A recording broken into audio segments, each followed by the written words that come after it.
Millions of people start the day with a cup of coffee.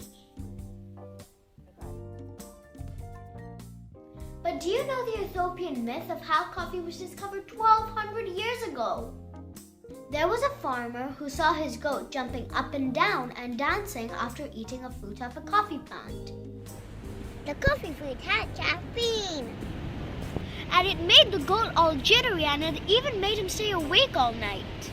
But it didn't stop there. A monk heard about this and had an interesting idea. He wanted to stay awake all night, so he made a drink with the same fruit the goat had. And guess what? That drink was the first coffee in the world. That was a nice myth, right? But what's the science behind caffeine and staying awake? It's all got to do with the brain. Come, let's see what happens. When you're awake, a chemical called adenosine builds up in your brain. This adenosine keeps you awake. Your brain has these receptors, and the adenosine goes and sticks into them. All of this starts making you tired and sleepy.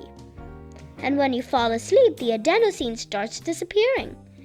Now things start getting very interesting when you drink coffee, because the caffeine travels through your circulatory system and into the brain, and kicks out the adenosine from the receptors. Now, since there's a lot of adenosine hanging out in your brain, you don't feel sleepy anymore. But there's a problem. Now your brain has two things keeping you awake: adenosine and caffeine. And cleaning both of these things from your body can take a bit of time. So until then, you'll be staying awake just like the goat and the monk. And that's a flippity fact, so subscribe to our channel.